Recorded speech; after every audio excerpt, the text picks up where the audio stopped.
can create meaning. So the question is, how do we use AI to deepen authenticity, not dilute it? And that's the theme I love unpacking in keynotes, because when a leader gets this, their marketing changes entirely.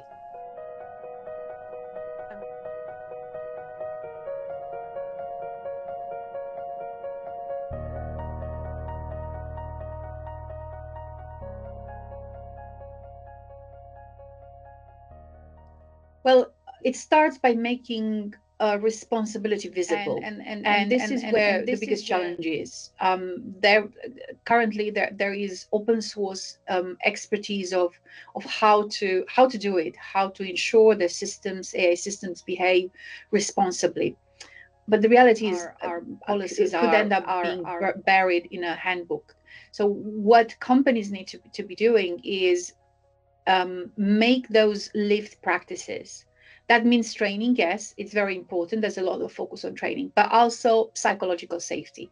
So people feel not just empowered to question AI, also have a choice not to use it, and being empowered to be at the best when using AI. I often run workshops where we simulate real world dilemmas, procurement, marketing, ops, and ask, what does responsibility look in here in this context? And that's how you turn theory into culture, by bringing people in and allow them and empower them to be part of how AI is changing the workplace. And that's what responsible intelligence help companies build.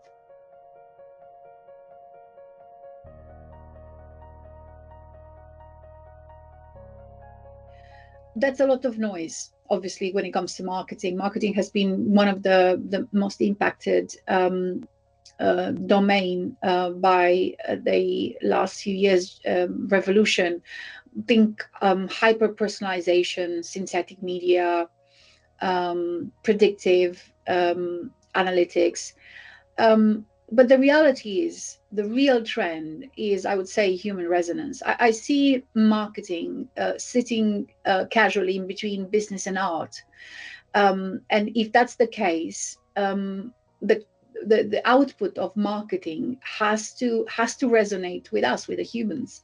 And we see that we're entering an age where AI can generate content. Like, it's a bit intimidating to see how much synthetic content internet has at the moment, and we're only just started. But you know what? It's only us. We can create meaning. So the question is, how do we use AI to deepen authenticity, not dilute it?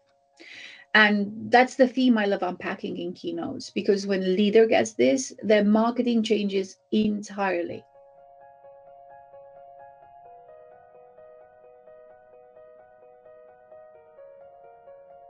It couldn't be more profound. I think what we're seeing, that AI as a phenomenon is reshaping their identity, relationship, learning, even self-worth. Is enough to look how the young generation interact with social media, and how much time they're spending online. In my work with AI for children, with UNICEF and other entities, I've come across various reports that were showing how much embedded the digital platform are in the lives of our children.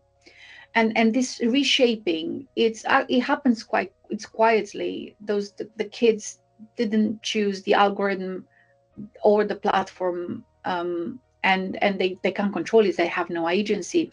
And this is why ethics matters so deeply for AI for children, because we're not just building tech for today, we're also encoding norms for the next generation. If we get this wrong, they will be the one to pay the price. And that was my mission and my passion. And I advocate for education policy, culture awareness every single time I speak, with a focus on AI for children.